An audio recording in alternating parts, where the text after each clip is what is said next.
Esta lectura que se ha hecho es la que vamos a seguir en el mensaje de esta mañana y a su vez pues doy gracias a nuestros pastores por esa lectura inicial que han puesto, que tanta relación tiene con el pasaje que hemos leído y con lo que ahora vamos a compartir.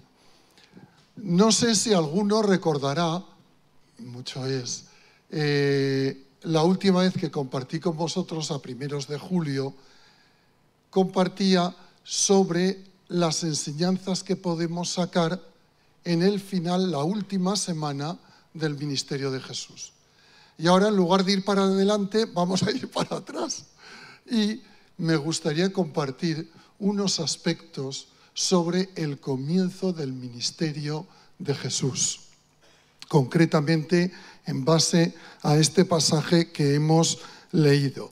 Allí, fijaros, en estos versículos encontramos lo que es el ministerio de Jesús en la tierra, las ideas esenciales que luego Marcos y los otros evangelistas nos van a describir a lo largo y ampliar de todo el evangelio.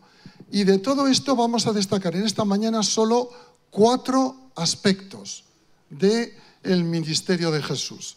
Y vamos a empezar por el primero.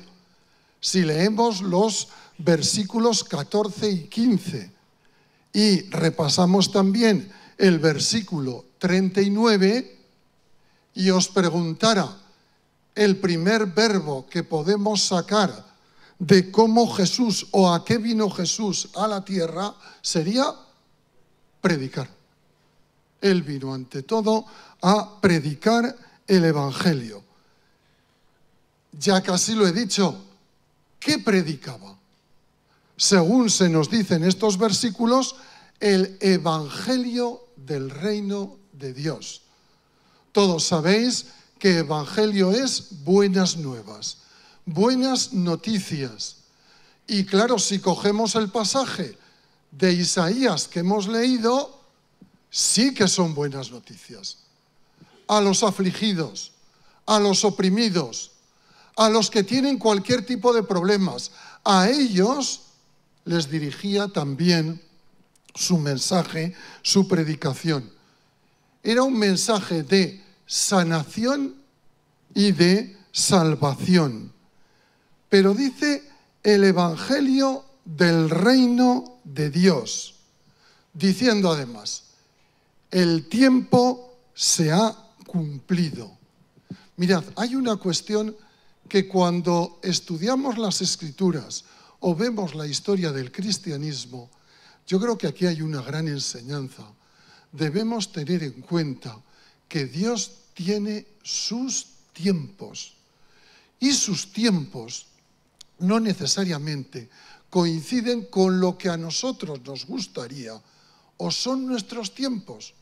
En alguna ocasión he comentado, fijaros el tiempo que pasó en la vida de Moisés hasta que él empezó a desarrollar su ministerio. Entonces empezó su tiempo. Y cuando analizamos la historia del cristianismo, nos damos cuenta en el comienzo del ministerio de Jesús, y esto fortalece nuestra fe, no la debilita. ¿Qué eran los tiempos? En cómo estaba Israel, en cómo había una cultura y una lengua que se desarrollaba por todo el Mediterráneo, en cómo el Mediterráneo era un mar unido por el que se podía circular y transmitir las ideas. En ese contexto vino Cristo. Y viendo en las Escrituras y en la historia, todo lo que es de Dios viene efectivamente en su tiempo. Y dice, se ha cumplido el tiempo, y vuelvo a insistir, y el reino de Dios. Y ahora os preguntaría, ¿el reino de Dios aparece en el Nuevo Testamento? No. ¿Qué dice el Antiguo Testamento sobre Jehová? Jehová, un verbo, reina. Y Él es rey. El reino ya estaba. Pero hay una diferencia. El reino que vemos en el Antiguo Testamento es Jehová, reina sobre su creación. ¿Y qué diferencia vamos a ver en el ministerio de Cristo? Que Cristo va a orientar su reino hacia las personas, hacia los individuos. Va a ser un reino entre personas, que Él cambia. Y esto no es nuevo tampoco, porque los profetas del Antiguo Testamento no iban diciendo que en un día yo tocaré sus corazones y los cambiaré, y no dejaré escrito las cosas sobre tablas de piedra, sino sobre su corazón, y me seguirán, como también dice Isaías. Y todos aquellos que Dios va tocando, en ellos mora el reino de Dios. Y el reino de Dios, en este sentido, se ha acercado a vosotros, como diciéndoles a los habitantes que le oían en Galilea: mirad, el reino está predicado para cada uno de vosotros y se va a sentar en cada uno de vosotros, porque vosotros seréis el reino y a vosotros se da el mensaje que estoy compartiendo, diría el Señor. Es un mensaje que desde entonces se ha acercado y se sigue acercando a personas de toda la historia de la humanidad. ¿Hasta cuándo? Cuando Jesús vuelva y entonces el reino se establezca plenamente aquí en la tierra. Y entonces diremos, el reino se habrá implantado en las personas, en las naciones, en la humanidad y hasta en la naturaleza, que como sabéis las Escrituras dicen que gime como con dolores de parto hasta que llegue el momento de su redención. El reino de Dios se ha acercado, está en medio de todos aquellos que creen en Jesús. Y por lo tanto, hermanos, ahí tenemos una cuestión importante. Si está en todos aquellos que hemos creído en Jesús, la cuestión está en que nosotros somos la influencia que debe ser positiva a la sociedad. No es un reino humano, no hay unas fronteras, no hay un pueblo como lo hubo en el Antiguo Testamento, pero cada una de las personas que han creído en el Señor debe ser luz hacia este mundo. El mundo debe de ver a través de los que son de este reino el mensaje que Cristo en su día transmitió. Y da dos requisitos. Y los dos requisitos son, uno, creer en estas buenas noticias y, previamente, arrepentirse. Arrepentirse del camino que hasta que tú decidiste tomar, seguir a Jesús, estabas llevando. Y creer, como hemos oído en la alabanza, que realmente Él es Dios y transforma nuestras vidas. Como quiera que todo esto se plasma en las Escrituras, podemos decir creer en lo que las Escrituras dicen y, por otra parte, ver si nuestras vidas están de acuerdo con las Escrituras.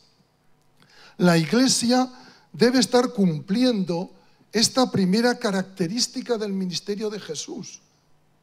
Debe estar predicando, o está para predicar. Pero esto es mucho más que hablar, como ahora seguiremos viendo. Debe ser una experiencia de todos aquellos que forman parte del reino y que transmiten con su palabra y con su vida los aspectos, las verdades del reino. La gente debe ver en todos aquellos que forman parte del reino de Dios que sus vidas y sus palabras están comunicando en todo momento esto. Primero, predicaba. ¿Qué es lo segundo que hacía? Lo segundo, si vamos a los versículos 21-22 y luego saltamos al 27, lo que hacía Jesús era enseñar. Primero predicaba, luego enseñaba. Entrando en la sinagoga, les enseñaba. Y aquí hay dos cosas que me gustaría detenerme en la enseñanza de Jesús. La primera es que, ¿dónde enseñaba? En la sinagoga. Él iba a la sinagoga y allí les enviaba, aprovechando una tradición que era común en esos tiempos, y es que el que dirigía la sinagoga podía invitar e invitaba a uno de los asistentes a que leyera las Escrituras y las comentara. Y efectivamente, Jesucristo lo vemos en el comienzo de su ministerio, cómo utilizaba esa situación para leer, no solo en este pasaje, hay otros, para leer y comentar las Escrituras. Y ahí me venía una pregunta: ¿dónde enseñar? ¿Dónde debemos enseñar las verdades del reino? ¿Y sabéis cuál es la respuesta? Allí donde nos inviten o se abra una puerta. Allí donde se nos diga, ven a hacer esto, ahí tienes que ir a enseñar. Aunque esto parece una perogrullada, hermanos, quisiera hacer una reflexión. A veces, por prejuicios, por visiones estrechas, por temores a cuestiones de tipo ecuménico o por cuestiones de tipo político, se oyen voces que en determinados sitios mejor no estar, porque puedes acabar siendo un político, un ecumenista. Y hermanos, en Pablo no vemos eso, y en Cristo tampoco. Allí donde tenían oportunidad, les explicaban el reino de los cielos, les predicaban. ¿Qué predicamos? Pues predicamos el reino. Y si realmente estamos predicando el evangelio, ¿qué más da dónde te encuentres? El problema no es dónde, el problema es qué. Claro, otra cosa muy diferente es que tú te quites la chaqueta, te pongas otra y estés explicando cosas que no corresponden. Pero si te llaman de donde te llamen, tú estás predicando el reino. Realmente, hermanos, entre nosotros no debería haber comentarios de este va en esta dirección, vete a saber en qué acaba. Hermanos, son prejuicios falsos, porque estamos llamados a eso, a ir donde nos llamen. Luego, si quieren preguntar, que pregunten. Si no nos quieren oír más, que no nos oigan más. Pero debemos estar abiertos a esto. Y hay otra cuestión. Fijaros que aquí aparece una palabra que yo al leerla, la verdad es que no tenía claro si es la más adecuada. Si vamos a un diccionario, sí lo es.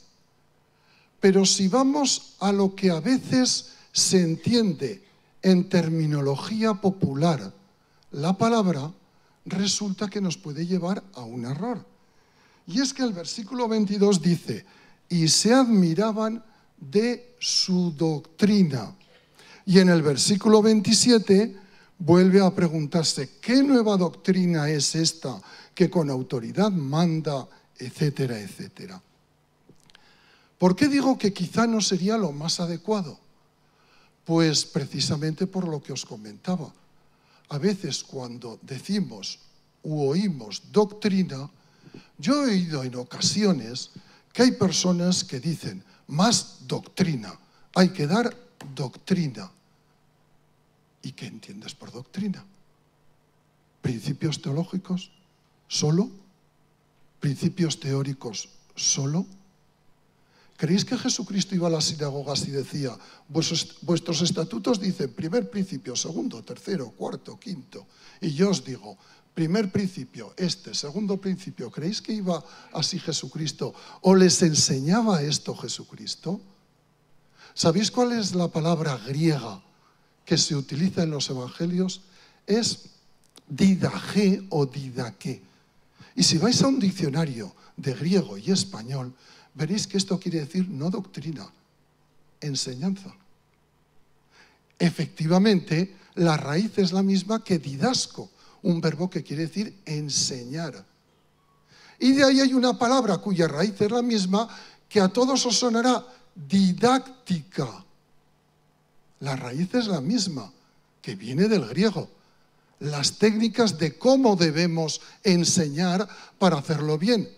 Así que literalmente, Cristo no estaba, o no se nos dice, Marcos no nos dice, y se admiraba de su doctrina, se admiraban, sino está diciendo, y se admiraba de su enseñanza.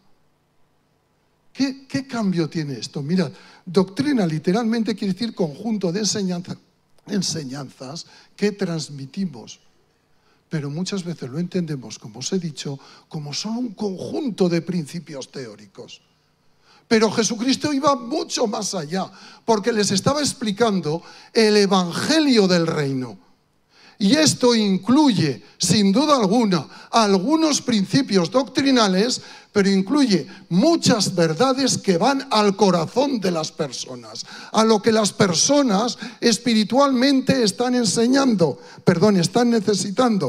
Por eso el concepto de didaqué es mucho más amplio de lo que a veces podemos entender sobre lo que es una doctrina. Y en este sentido, cuando él hablaba de sus enseñanzas o compartía sus enseñanzas, la gente lo comparaba ¿con qué? Con los escribas. Y ahora leed en comentarios bíblicos.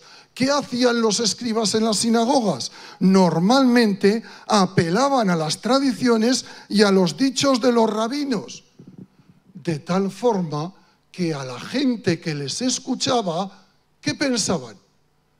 Palabras, teorías, tradiciones, pero eran capaces de llenar el corazón. ¿Dónde estaba la autoridad que Jesucristo tenía sobre escribas y fariseos? Que lo que él enseñaba iba dirigido al corazón de las personas. Y con ello, porque también hay que hacerlo, había doctrinas. Pero el concepto, efectivamente, es mucho más amplio. Y hermanos, esto pasaba en tiempos de Jesucristo, pero ha pasado en toda la historia de la humanidad. Porque si recordamos, por ejemplo, del año pasado, el 5º centenario, el porqué de la Reforma, ¿qué conclusión sacamos? Mirad, los historiadores dan razones que sea el nacionalismo alemán, etcétera, etcétera. Pero cuando analizamos la realidad, o los especialistas hacen hincapié en una cuestión, y es que recuerdo, por ejemplo, de uno que dice el siglo XVI tenía una inquietud religiosa que hoy el hombre contemporáneo muchas veces no entiende. Y si vamos al fondo de lo que estaba ocurriendo, frente al formulismo escolástico, la gente a comienzos del XVI, en muchos países, incluido el nuestro, lo que tenía es una auténtica inquietud de tener algo que llenase o satisfaciese su vida. Por ahí va la autoridad de Jesús sobre escribas y fariseos. Y cada vez que la iglesia o una iglesia se convierta en enseñanzas teóricas, doctrinales, filosóficas, solo, y falte la verdad esencial, la que se dirige al corazón, se levantarán personas que leen las Escrituras y que al fin y al cabo dirán, quiero algo más. En las Escrituras encuentro algo más. ¿Entendéis? Así que cuando leamos doctrina y doctrina en el 27, no pensemos ni digamos, eso quiero yo, doctrinas. Hermanos, enseñanza de Cristo, que incluye doctrinas e incluye palabras que van dirigidas al corazón. Pero hay una cuestión más. Jesús, en este contexto de enseñar, como vemos entre el 21 y el 28, ¿qué hizo? Una sanidad. Sanó a una persona. Y entonces los demás aún les llegó más ese mensaje de Jesús. Este hombre predica, este hombre enseña, pero lo que él dice con su boca resulta que sana. ¿Qué autoridad tiene? Que incluso aquellos demonios que hay en las personas salen y le obedecen. ¿Quién es este hombre? Y eso nos lleva, sin duda alguna, a la tercera enseñanza que nos da o nos describe Marcos en este pasaje de lo que hacía Jesús. Y es que, como dice los versículos del 32 al 34, muchos sanados al ponerse el sol. Es decir, Jesús predicaba, Jesús enseñaba las verdades del reino, pero Jesús sanaba. Y ahí nos vamos a detener también en dos aspectos. El primero, en el versículo 32 y 33 encontramos algo que nos llama la atención con respecto al versículo 34. Porque si yo os preguntara ahora, ¿quiénes fueron a escuchar a Jesús en esa población? La respuesta es todos. Dice que le llevaron a todos los enfermos y que estaba toda la población. Sin embargo, cuando leemos el 24, os pregunto, ¿y a cuántos sanó? A muchos, pero no dice a todos. Y luego dice, ¿y expulsó a cuántos demonios? A muchos, pero no dice a todos. ¿Por qué hace hincapié en los primeros versículos que todos fueron? Y luego cuando habla de las sanidades, dice, y muchos fueron sanados. Mirad, en Marcos 6, 5 a 6, en el pasaje que se ha comentado al principio, que Jesús está en la sinagoga de Nazaret, se nos especifica el por qué Jesús no sanó a todos. Y la respuesta es incredulidad. Por su incredulidad no los sanó. Pero si vamos a este pasaje, ¿se nos explica el por qué no sanó a todos? No. ¿Y qué tenemos que decir? No lo sabemos. Lo único que sabemos es que Jesucristo aquí fue, se le presentó todo el mundo, pero que sanó a muchos, no a todos. No lo sabemos. ¿Qué aprendemos sobre esto? Nuestra misión, siguiendo lo que hacía Jesucristo, es orar por todos los enfermos. Debemos orar por todos aquellos que tienen necesidad. Pero con gran humildad tenemos que decir, la sanación le corresponde a Dios. Y nuestra respuesta debe ser, no lo sé. Porque no lo sabemos. ¿Qué hay detrás? ¿Debemos culpabilizar de falta de fe a las personas que no se sanan? No. Aquí no dice nada. Lo único que sabemos es que en todos los momentos han muerto personas y seguirán muriendo personas. Y que cuando es la voluntad de Dios, hay sanación. Nuestro objetivo es orar y preocuparnos por los enfermos. Pero a partir de ahí, lo demás le corresponde a Dios. ¿Y qué tipo de enfermos? Fijaros, si leemos el versículo 32 y luego el 34 lo corrobora, habla de dos tipos de enfermos. Por un lado, habla de las enfermedades diversas, los que tenían enfermedades. ¿Eso a qué apunta? A enfermedades físicas. Es decir, a Jesús le llevaron, pues puede ser desde cojos, personas que estaban perdiendo la visión, personas con una fiebre muy alta, todo tipo de enfermos físicos. Pero cuando dice, y a los endemoniados, y el 34, y echó fuera muchos demonios, ¿ahí qué podemos pensar? Enfermedades espirituales, enfermedades del alma. Podemos también pensar problemas psíquicos, psicológicos o psiquiátricos, etc. Es decir, que realmente a Cristo se le presentaba todo tipo de enfermos y por lo tanto la Iglesia debe tener ese papel de preocuparse por todo tipo de enfermos. Y en este sentido, hemos de tener en cuenta que la Iglesia debiera tener una preocupación muy específica sobre todas aquellas personas con problemas espirituales que les angustian. ¿Recordáis lo de Isaías? Los afligidos, los angustiados. ¿Esos tienen una enfermedad física? Puede, pero es otro tipo de aspecto lo que se pretende decir. Y sabemos también que este tipo de problemas pueden derivar de acontecimientos sufridos.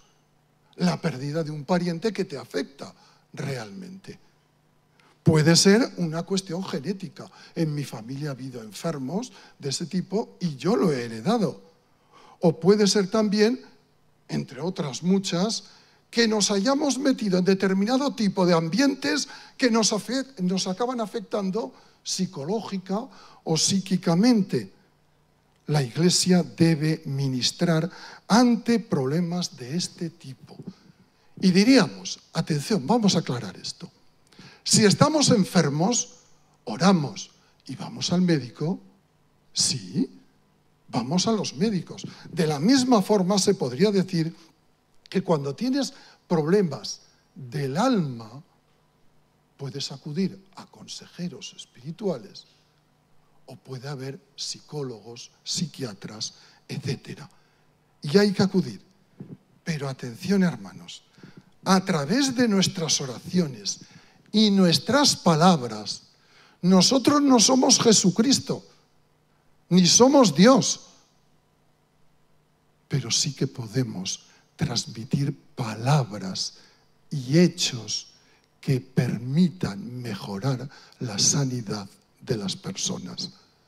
Y a esto sí que estamos llamados, a orar, a preocuparnos por, a tener palabras, decir, Señor, dame las palabras adecuadas cuando hable con esta persona, para poder hacerle bien. ¿Entendido? Y en ese sentido, a partir de ahí, desde luego, tendríamos que decir, para poder llevar a cabo el ministerio de Jesús, qué bueno sería una labor de consejería que llevase a cabo la Iglesia con todos aquellos necesitados. Qué bueno es, y se está haciendo, una labor de discipulado, que desde luego, además de enseñar doctrinas, principios, enseñanzas generales, se dirija a la persona. ¿Entendéis? En una escuela dominical podemos enseñar, pero en una labor de discipulado, en el vis a vis, yo te puedo transmitir, escuchar tu problema, ayudarte o simplemente decir, vamos a tener una oración porque no sé qué decirte, esperando que el Señor obre. ¿Entendéis? Esto, desde luego, lo que Cristo hacía era realmente maravilloso. Pero la Iglesia está llamada a predicar, a enseñar y a sanar las necesidades que tienen las personas. Pero claro, cuando vamos a esto, nos damos cuenta de un aspecto. Y es que, Señor, soy terriblemente limitado. Lo que tú hacías, yo me siento incapaz. Es que, ¿cómo voy a orar por una persona para que se sane? A lo mejor en un momento determinado el Señor te lo pone y haces una oración y mira por dónde con el tiempo o en ese momento hay una sanidad. Pero aunque creo que todo lo entendéis, por prudencia muchas veces oramos, decimos, Señor, que tú hagas tu voluntad. Nadie por sus cualidades humanas puede decir a uno que se está muriendo, sana, y por la palabra realizada, por sus fuerzas, por sus capacidades, que sea sano. ¿Creéis esto? Es verdad. Pero hermanos, algo lo puede cambiar. Porque hay un cuarto aspecto en el ministerio de Jesús, además de predicar, enseñar y sanar. Y es el que aparece en los versículos 35 al 39. Cristo, siendo Dios y teniendo todo el poder, manifestó en todo su ministerio, desde el principio, la importancia de la oración. La importancia de la oración. Y si Él, siendo Dios, oraba, hermanos, nosotros, yo el primero, con todo lo finito y todas las capacidades que me faltan, puedo llevar a cabo ese ministerio por mí mismo, por mis esfuerzos. ¿Qué necesito?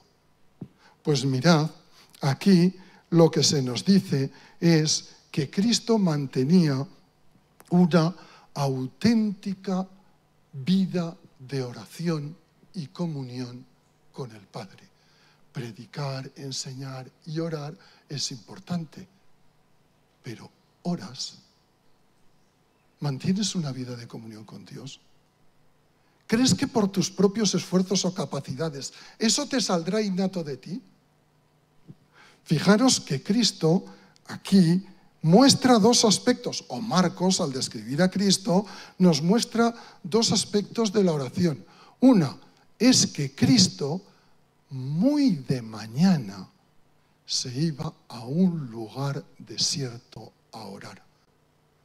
¿Qué quiere decir esto? Hermanos, en primer lugar, necesitamos todos la oración individual. Esto es fundamental. Retirarnos a un lugar donde a solas con Dios podamos mantener una comunión con Él. Y en segundo lugar, que sea un momento propicio. Dice de Jesús que cuando era aún muy oscuro, se fue allí a orar.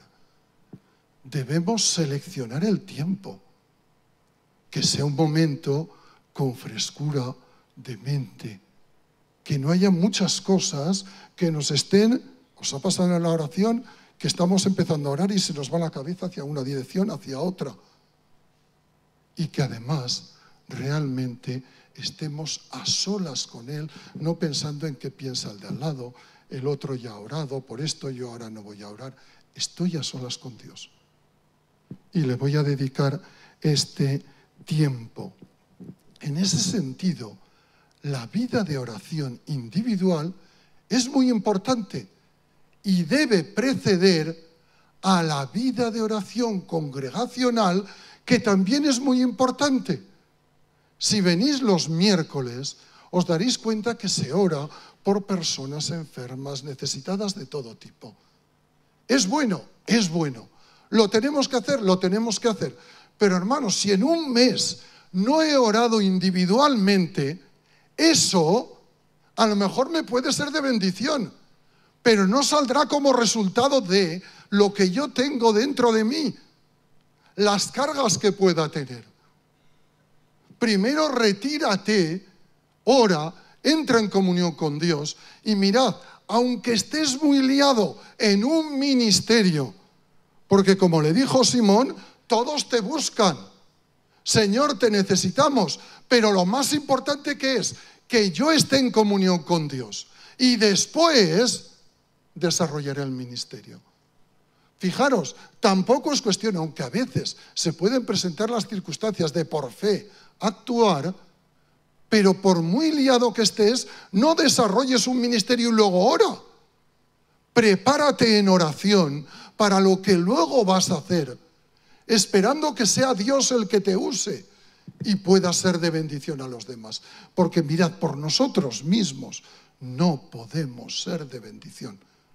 Podremos hacer las cosas mejor o peor, pero sin duda alguna el ministerio exige algo más. Y desde luego, en ese sentido, vino después, o viene después, la oración congregacional. Pero la oración individual es siempre previa a lo que tengas que hacer. ¿Qué era lo que tenía que hacer Cristo según el versículo 38? Sin duda alguna, vamos a lugares vecinos para que predique. Yo he venido a predicar, a enseñar el Evangelio del Reino, pero antes tengo que orar. Y Él era Dios. En ese sentido, si nosotros no seguimos este camino, oración y realización del ministerio, pueden ocurrir dos cuestiones, una o dos consecuencias. Que los resultados que nosotros logremos sean más humanos que espirituales. ¿Lo entendéis? Imaginaros que yo me pongo a hablar por mis propias capacidades con personas y los convenzo para que sigan el Evangelio. ¿Qué va a ocurrir? Con el tiempo eso se verá. Estaban convencidos. Y mañana pueden decir hasta aquí he llegado. O lo dirán de aquí a 2 meses. Hay un convencimiento debido a las capacidades de un individuo. Pero no hay una obra del Señor en esas personas. Esto tarde o temprano se verá. Pero en segundo lugar, ¿qué es lo que puede haber? Vanagloria. Es decir, si uno desarrolla un ministerio y lo hace muy bien y tiene sus resultados, ¿cuál es la consecuencia humana más lógica? Esto ha salido bien porque he dedicado tiempo. Esto ha salido bien porque soy muy capaz. Esto ha salido bien porque el talento que tengo yo no lo tienen los demás. Y a veces hasta hemos oído, la iglesia en la que yo estoy funciona y tiene mucho número gracias al pastor que tiene, que soy yo. ¿Entendéis? Hermanos, no. No. El reino de los cielos es totalmente contradictorio con este tipo de pensamiento. El reino de los cielos te debe llevar en todo caso a una humildad. Necesito de la oración. Sin ti no puedo hacer absolutamente nada. Solo tú y la obra que perdurará será la que tú puedes hacer a través de mí o a través de cualquier persona, pero la obra que tú puedas hacer, Señor. Predicar, enseñar, orar, sanar, y orar. Marcos nos describe cómo Jesús en el comienzo de su ministerio llevó a cabo estas 4 características que, como he dicho, puede sin duda alguna verse ampliada y descrita por todo el Evangelio. Ahora bien, hermanos, como he dicho antes, ninguno de nosotros individualmente podemos llegar a hacer ni un poquito de lo que Jesús hizo en su ministerio. ¿Sabéis lo que nos pasaría? Me pasaría si yo leyera esto y dijera, Señor, quiero predicar como tú, quiero enseñar como tú, quiero orar como tú y quiero sanar como tú. ¿Qué me pasaría? Me frustraría. No puedo. Soy muy limitado. No tengo tanta capacidad, ni tengo tanto poder de Dios. Y si me lo creyera, Dios aún me lo recortaría más. ¿Entendéis? Entonces, esta palabra, ¿a quién va dirigida? Mira, Jesús es la cabeza de la iglesia. Y cuando hablamos aquí de iglesia, estamos hablando de iglesia universal, es decir, la de todos los creyentes que solo Dios conoce, la iglesia invisible. Y si yo no puedo llevar a cabo todo este ministerio, ni yo ni nadie, hay algunos que cuando buscan a un pastor quieren que tenga matrícula de honor en cada uno de estos puntos. No lo hay, porque no hay nadie como Cristo. Entonces, lo que aprendemos es que la Iglesia universal, con la obra del Espíritu Santo en ella, sí que debiera manifestar al mundo todo esto. Yo soy limitado, puedo hacer algo medianamente bien, pero ¿qué ocurre? Que con otros, entre todos, podremos mostrar al mundo que hay una inquietud por lo social, que hay una inquietud por la alabanza, que hay una inquietud por la oración, que hay una inquietud por la enseñanza. Y ahí es donde nos preguntamos, ¿cuál es el objetivo de constituirse como una asamblea local? Algunos, me vais a perdonar, tienen la mente muy estrecha. Estatutos, formas, organizaciones. El objetivo principal de la constitución de un grupo de personas como iglesia local es que, superando las limitaciones de cada uno de los individuos, que son muchas, una asamblea o conjunto de creyentes pueda mostrar mejor al mundo el evangelio del reino de Dios. Es decir, si estamos aquí es porque reconocemos que ninguno, ni nuestros principios individuales, ni ninguno por nosotros mismos, somos capaces de mostrar al mundo el reino de Dios. Nos necesitamos para explicar el reino de Dios.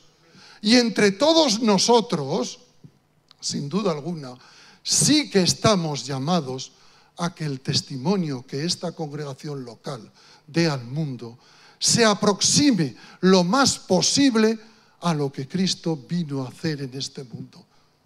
¿Os dais cuenta, hermanos, en ese sentido, la responsabilidad que tenemos? Cuando hablamos realmente que estamos aquí, el culto me ha podido gustar más o menos, esto me gusta más o menos. Hermanos, no es eso. Al margen de buscar a Dios, que es necesario, lo que tenemos que hacer es compenetrarnos entre todos para que el mundo vea que el reino de Dios es una verdad. Y viendo esto se pueda convertir y tenga inquietudes. ¿Os dais cuenta que lo que la palabra dice doctrina es mucho más? Es enseñanza del reino. Y realmente una iglesia debiera estar constituida por este objetivo. Y ahí la iglesia, con todo lo que hemos dicho, debe descubrir que necesita orar. ¿Por qué? Porque necesita la obra del Espíritu Santo. Hermanos, todos tenemos nuestras cuestiones y a veces, por las razones que sea, faltamos. Pero qué bueno sería que el culto de oración o las reuniones de oración fueran tan numerosas como las de los domingos. O al menos tuvieran un importante papel en la congregación. Porque por nosotros mismos no podemos. Necesitamos los dones del Espíritu Santo. Y solamente en oración el Espíritu Santo se derramará y con el poder del Espíritu Santo seremos capaces de poder transmitir al mundo mucho mejor cuál es el Evangelio del Reino. Bien, hasta aquí. Que el Señor nos bendiga y que realmente nos lleve a buscarle y que realmente esta congregación sea una bendición para la sociedad, puesto que para esto hemos sido llamados.